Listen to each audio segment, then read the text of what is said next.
Hello and welcome to another PH video blog. Today I'm going to have a quick chat with you about this Ferrari 488 GTB you see behind me. Now this is a car I imagine you're probably already fairly familiar with. We've driven it on the launch in Italy. This is our first go with it here in the UK. So I thought I'd just have a quick chat about the way it looks and some of the extras that have been put on it, and then we will go for a drive and find out what that turbo engine means. So in terms of the looks, I think it's fairly obvious this is an evolution of the 458 Italia that it replaces. This is not a ground up new car. This is, think of it as like the step change from the 360 Modena to the F430. So a lot of the same platform bits underneath, but an entirely new skin. Ferrari says the only bit that it shares with the 458 is the windscreen. Of course, a much more emotional change is that engine, but again, we'll get into that when we start driving it perhaps. Is it a good looking Ferrari? I don't think it's one of their prettier ones. I think perhaps the 458 was a more attractive car. This is very, very aggressive, a bit more technical. There's a lot more aero, which I'll talk you through in a sec. But it doesn't lack presence, put it that way. And I think it certainly has a style about it. I think overall, personally, I'll probably go for a 458 in terms of the looks, but there's some quite geeky stuff to enjoy about the way this car looks. I'll start at the front here. So if you look at this splitter, I guess you could call it. That is quite a clever thing. It draws air under the car out to the back, which obviously has a big effect on the aero. There's lots of clever stuff going on underneath, which I can't show you without turning the car over. Best not do that. And we'll come down to the side here. So these are quite interesting. These big vents. Obviously the turbocharged engine needs a lot more air, both for cooling and for the intercoolers and all that kind of thing. So there's a much bigger side vent than there was on the 458. It's got this weird double deck design. Now the bottom half is for the engine, the top half is what Ferrari calls base bleed, and that actually takes air through the bodywork to a little vent by the rear lights, which I'll show you in a sec.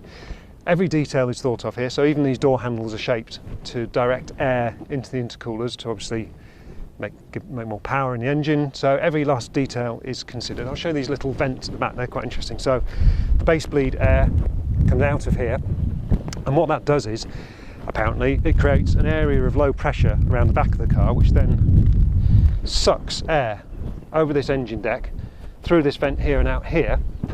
And what that means, apparently, is that they don't have to have ugly stick-on wings or movable aerodynamics like the pop-up wing you get on the McLaren 650S and other models in the McLaren range like the LT and things like that. But I don't think we can really drive off in this Ferrari press car without having a bit of a giggle about some of the options applied to it. So let's have a quick look at that. So we have here, the car behind me is 183,964, but to actually drive it away from the showroom as you see it, 248,860. So we have some fairly expensive options, most of them made of carbon fibre. So the engine compartment dressing is £4.5 grand, the sills are another couple of grand. What have we got? Carbon fibre driver zone with LEDs, that is 5,472. The black brake calipers, they are 864. I don't know what colour they are if you don't cough up that extra money. You even have to pay £1 grand for your Ferrari shields here. The carbon fibre on the vent here, that is £2,400. Similar amount for this carbon fibre dressing here, titanium exhaust like I mentioned. So yes, as you can see, this is an expensive car made considerably more expensive thanks to Ferrari, but that's all part of the game. We should go and see how it drives.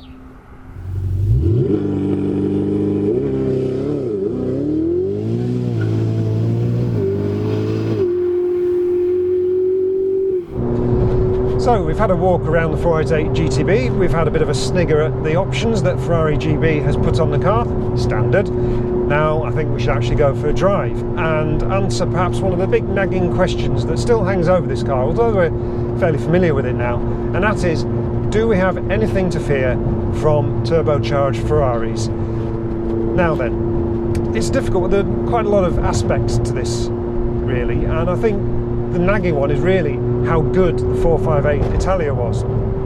So how does the 488 GTB deal with that? Well, Ferrari has got history on its side because, well, there's been a lot of wailing and gnashing of teeth about some iconic performance cars losing normally aspirated engines, going downsized, going turbocharged. Ferrari's got some previous, and that's really helpful. So the 288 GTO, for instance. Now that only had a 2.8 litre twin turbo V8, and I don't remember anybody complaining that that car was a little bit boring to drive, desensitised, dull, lacking in performance, any of those things. I was lucky enough to drive one not so long ago, and I've got to say, it fully lives up to the hype. It's one of the most exciting cars I've ever driven. And if Ferrari can channel just a hint of that car into the turbocharged 488, then job done. Now, there are going to be a few detailed questions hanging over the switch to turbos, so let's have a look at some of them. The first one's going to be, people are going to say, oh, but it doesn't have the character. Well, I mean, frankly, did Ferrari flat-plane V8 ever sound no good? I mean, 458 was amazing, and when you revved it up to 8,000 and beyond, sounded incredible, but really, this kind of, I think 488 sounds pretty similar, really. It doesn't quite have the same mentalist appetite for revs, but it's not bad.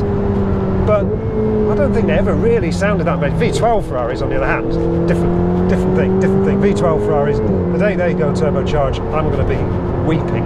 But V8s, I don't think we miss that much.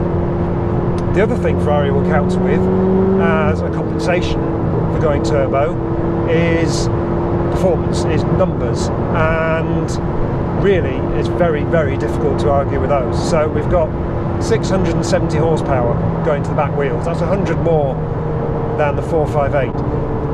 Really, really important number though, the one that really tells you about how this car drives, is the torque figure. So we've got 560 pound-feet rather than 398 in the 458's normally aspirated engine. Still missing that super crisp throttle response and noise. Here you see. And that's another point, in fact, the throttle response. Now, I did a 2-hour technical presentation on this car on the launch, how we suffer, and basically Ferrari were hammering home the point, we have eliminated lag. There is no such thing as lag on the 488 GTB. It doesn't drive like a turbo car.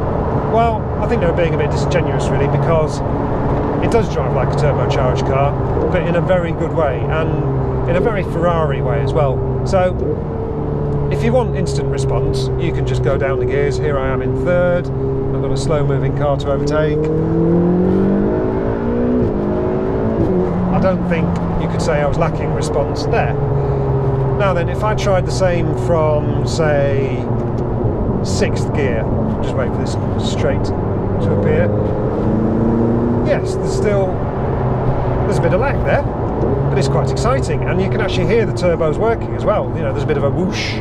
So, for all that talk of eliminating lag and making the 488 drive like a naturally aspirated car, actually it feels very turbocharged. Perhaps not as kind of boosty as a McLaren 650S, but it's definitely turbocharged. No bones about that. Now, if you want normally aspirated, there is of course still the Lamborghini Huracan, and that V10 in that car remains absolutely amazing, and definitely if you were in the market for these cars and comparing them, I think if you drove a Huracan back to back with this, a bit of your heart would be going, oh, that engine is amazing, and the throttle response, just the noise, the drama, they are amazing.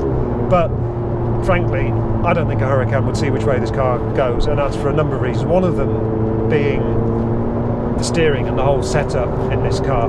Now, like all modern Ferraris, the 488's got super quick steering. I think the gearing's about 11.9 to 1.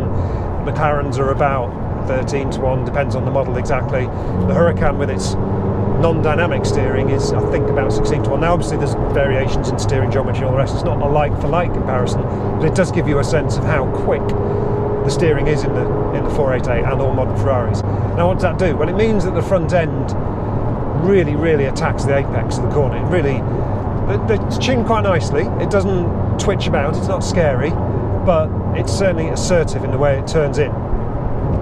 And there's a nice level of feedback as well. It's still hydraulically assisted as well. It's just a nice little murmur of feedback, nothing dramatic, just a sense of what's going on. So you got that.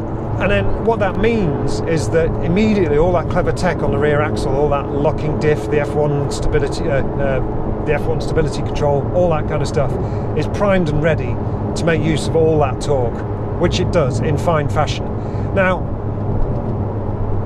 Ferrari knows its customers. Ferrari customers like to think that they're driving gods. Not all of them are. Shock news, I know. But Ferrari is very, very good at making all of its customers feel like driving gods, whatever their level of ability. And the old Manettino switch basically just lets you dial in how much of that ferocity, how much of that madness you want out of the 488 GTB. Now, on a dry road like this, I'm quite happy driving it in full-on race mode, which, if you'd asked me on that wet moorland road the other day, no way. But in race, you get a sense of what the locking diffs are doing, stability control, how it all interacts, all these amazing systems, how they all talk to each other and make this a proper guided missile of a car, even in fairly inept hands. And that's really, really clever. Now, one thing we discovered on the launch is that up to about 99.9%, it's all working on your side. This car is basically flattering you all the way until you get to that very, very last percentage point. And then all of a sudden this car does get quite scary. But that's good, and I think it should maintain just a little fear factor at its very extremes, because this is a 670 horsepower car. It should be a little bit scary. And I think we're asking ourselves, do we have anything to fear from turbo Ferraris? I don't think so, because it channels a little bit of the madness of the 288 GTO, one of the best Ferraris of the modern age, I think. But it still has a sense of that accessibility and modernity of the 458 Italian, one of the best recent Ferraris. So, in that sense, the only thing we have to fear in the 488 GTB is our licenses. Everything else, tip-top. I don't think there is anything to worry about.